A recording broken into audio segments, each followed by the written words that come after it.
ইন্নাল হামদালিল্লাহ ওয়াসসালাতু ওয়াসসালামু আলা রাসূলিল্লাহ আম্মা বাদ। পাশ্চাত্যের গোলামের জিঞ্জির ভেঙে নববিমান হাজে ফিরে আসার আহ্বান। পর্ব ১। আপনাদের সাথে আছি আমি আবু মোহাম্মদ। বলছিলাম বাংলাদেশ নামক এই মুসলিম ভূমির অধিবাসীদের কথা। এই ভূমির ধর্মপ্রাণ মুসলমানদের ইতিহাস যতই উন্মোচন করা হয় ততই এক বেদনাবিধুর সত্য চোখে পড়ে। এ ভূখণ্ডে ক্ষমতার পালাবদল হয়েছে বহুবার, কিন্তু শোষণের হাত কখনো থেমে নেই। বহুকাল ধরে দেশে বিদেশে শাসক গোষ্ঠী এদেশের মাটিতে ইমানদার মানুষের বুকের উপর বসে শাসন করেছে। ইতিহাসের পাতায় পাতায় লেগে আছে মুসলমানদের আর্তনাদ, কারণ এই ভূখণ্ডে ক্ষমতার পরিবর্তন হয়েছে, কিন্তু উপনিবেশের সময়কাল থেকে নিয়ে আজও পর্যন্ত ইসলামের প্রতি শ্রদ্ধা, ইসলামী মূল্যবোধের সম্মান, ইসলামী শরিয়া কখনোই প্রতিষ্ঠিত হয়নি। স্বার্থবাদী ক্ষমতাসীন গোষ্ঠীগুলো সবসময় মুসলিম জনতাকে মিথ্যের আশার প্রলোভন দেখিয়েছে। ধর্মীয় আবেগকে পুঁজি করে তারা ক্ষমতা এসেছে, উম্মার নাম ব্যবহারে বক্তৃতা সাজিয়েছে, কিন্তু বাস্তবে মুসলমানদের ধর্মীয় স্বাধীনতা কখনোই প্রদান করেনি। বরং এমন আইন, এমন নীতি চাপিয়ে দিয়েছে যা ইসলামী শরিয়ার পরিপন্থী। আর সবচেয়ে ভয়াবহ, যখনই আল্লাহ ও তার রাসূল সাল্লাল্লাহু আলাইহি সাল্লামের শানে বেয়াদবি হয়েছে তখনই রাষ্ট্র নীরব থেকেছে। যারা নবীজি সাল্লাল্লাহু আলাইহি সাল্লামের ভালোবাসার তাগিদে প্রতিবাদ করেছে তারাই উল্টো নির্যাতিত হয়েছে। রাষ্ট্র কর্তৃক কটূক্তিকারীদের নিরাপত্তা নিশ্চিত করা হয়েছে, আর তাওহীদবাদী মানুষের কণ্ঠরোধ করা হয়েছে নানা অজুহাতে।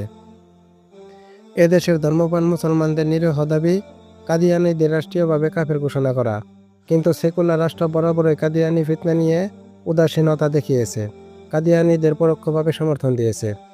কটূক্তি করে যারা বাজে ভাষায় নাস্তিক্যবাদ ছড়িয়ে দিয়েছে, রাষ্ট্র তাদের প্রতি বরাবর শিথিলতা দেখিয়েছে। সব মিলিয়ে স্পষ্ট প্রমাণ যে এ মাটির মুসলমানদের ইমানি অনুভূতির কোনো মূল্যই নেই ক্ষমতার দালান কোঠায়। অপরদিকে সেকুলার রাজনৈতিক শক্তির গুন্ডাবাহিনীর দুপা জুড়ে আছে এদেশের সাধারণ মানুষের বুকের উপর। গুম, খুন, ধর্ষণ, লুটপাট এসব যেন এখন দেশের প্রতিদিনের খাবার। মানুষের রক্ত দিয়ে তৈরি হয়েছে ক্ষমতার সিঁড়ি, আর আমাদের মা বোনেরা আজ নিরাপত্তাহীনতার ছায়ায় দিন কাটাচ্ছে। আইন আদালত যেন এক অদৃশ্য রহস্যের নাম। ন্যায় বিচার এখানে এমন এক বস্তু যা কেবল বইয়ে পড়া যায়। প্রশাসনের ভেতরে ভেতরে দুর্নীতি এমনভাবে শিকড় গেড়েছে, বাজেট আর প্রকল্পের নামে রাষ্ট্রের সম্পদ লুণ্ঠন এখন এক ধরনের ফ্যাশন হয়ে গেছে। আর সেই লুটপাটের বোঝা বইতে হচ্ছে খেটে খাওয়া মেহনতি মানুষদের, যাদের মাথার নিচু ঋণের পরিমাণ প্রতিদিন বাড়ছে।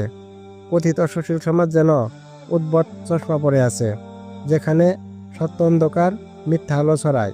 তারা পাশ্চাত্যের নষ্ট সভ্যতার প্রতি এমনভাবে মোহগ্রস্ত যে এদেশের ইসলামী সংস্কৃতি ধ্বংস করাটাই যেন তাদের একমাত্র সাধনা। যুব সমাজকে বিচ্যুতি আর অশ্লীলতার দিকে ঠেলে দেওয়াই যেন তাদের লক্ষ্য। ইসলামী চেতনা, ইমান ইত্যাদি সবকিছু উপেক্ষা করে চাপিয়ে দেওয়া হয়েছে পাশ্চাত্যের সেকুলার আইন। এই ভূমির মুসলিম জনগোষ্ঠীর ধর্মীয় দাবি, ধর্মীয় পরিচয় সবই অযত্নে ছড়ে ফেলা হয়েছে। রাষ্ট্রযন্ত্র পশ্চিমাদের গোলামির জিঞ্জির গলায় ঝুলিয়েছে, সেটাকে সম্মানের মালা হিসেবে গর্ব করে দেখিয়েছে। অথচ এদেশে মানুষ মুসলিম, তাদের ইতিহাস শুধু ইসলামের ইতিহাসে সমৃদ্ধ, তাদের চেতনা ইসলাম, তাদের রক্তে মাংসে মিশে আছে ইসলামের প্রতি ভালোবাসা।